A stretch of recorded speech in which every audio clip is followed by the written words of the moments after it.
If you live with a disability, you will often want to do things you can't do. You might feel you've got a duty to do them. You might feel that you can't but do them if you're going to remain authentically who you are. You might just really want to do them.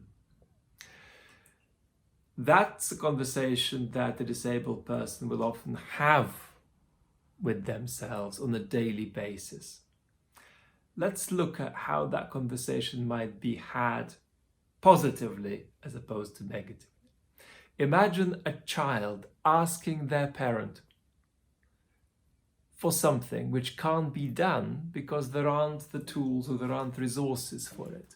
Mummy, I want to make a carrot cake. Now, what would it mean for the parent to answer the child by saying, "You bloody idiot, can't you see that we don't have any carrots?" Now, very few parents would answer their child that way, and most parents would think, how can I handle this gently? But yet, the "you bloody idiot, we don't have any carrots" is the kind of answer very many people give themselves when that dialogue between the parent and the child actually occurs inside them. And an important question to ask is, what would you say to the child if this was a child asking you? What are the ways in which you could be gentle? What disabled people have learned is that many, and I dare say most, doctors do not pick up what they don't understand. And what disabled people have also learned is that these doctors should pick up what they don't understand.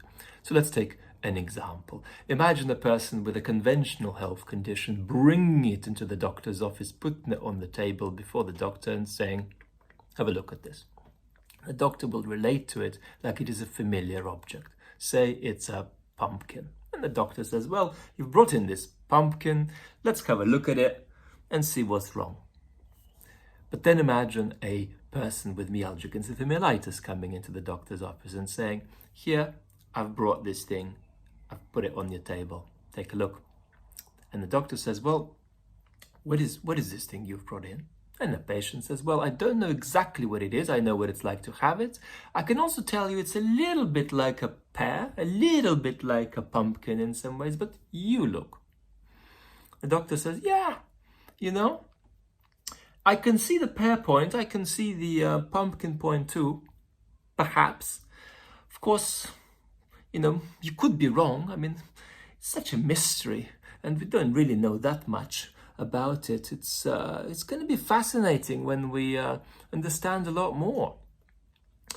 And what the patient says, and there are many other things the patient can say at this point, but what the patient says above all is, "You don't need to know what it is to pick it up."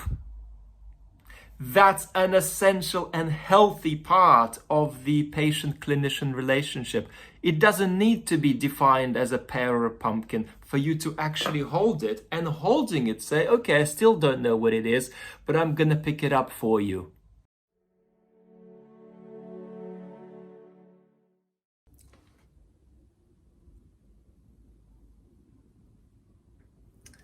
It's a beautiful day out there, and we're not missing our daily ME diary. It's just a little bit later today. And I'm really going to enjoy this micro episode because I'm asking myself a question I don't normally ask myself, which is, do I ever see myself being well? Do I ever see you being well? Do I ever see us being well? The first thing that I feel is that early on in my process with this illness, and I was only 22 when I got sick, 17 years ago, I battled against it every day, wanted to wake up and be well from one day to the next. And that was male and coercive and immature in many ways. Now I don't think of being fully well as a destination, but I am open to it without any expectations. So I suppose what I feel is that the situation that you're in is real. It's your life. as it really is, and that's the truth. But the future doesn't always have to be like the present. And I just think we don't know. We don't know.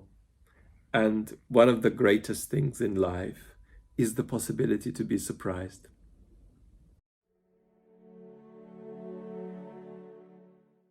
Are people with a me a we? Of course, they're a we in so many ways, but are they a we in the particular sense of sharing a uniquely similar physical journey through this illness? My answer to that question is yes. When I am unusually less well, I feel deep empathy for everybody else within me because I have a sense that my symptoms are shared with many others. And when I am present with others within me, I often put their symptoms into my body because I recognize them so much. And when you recognize somebody's physical experience so much, you just want to hold their hand and talk them through it because you feel an intimate physical familiarity with the trouble they're going through. Now, of course, these subjective things had better be compatible with our best scientific understanding of the condition. In my opinion, they are. And then this shared physical experience, for me, intensifies a feeling of community.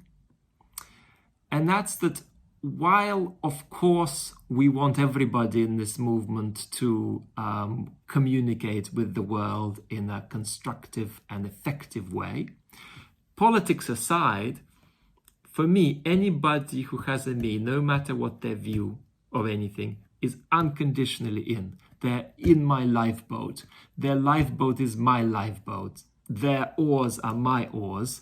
And there is nothing that they could do to change that. It's a very basic and unconditional commitment. And part of feeling that is feeling that so much of the experience is physically shared.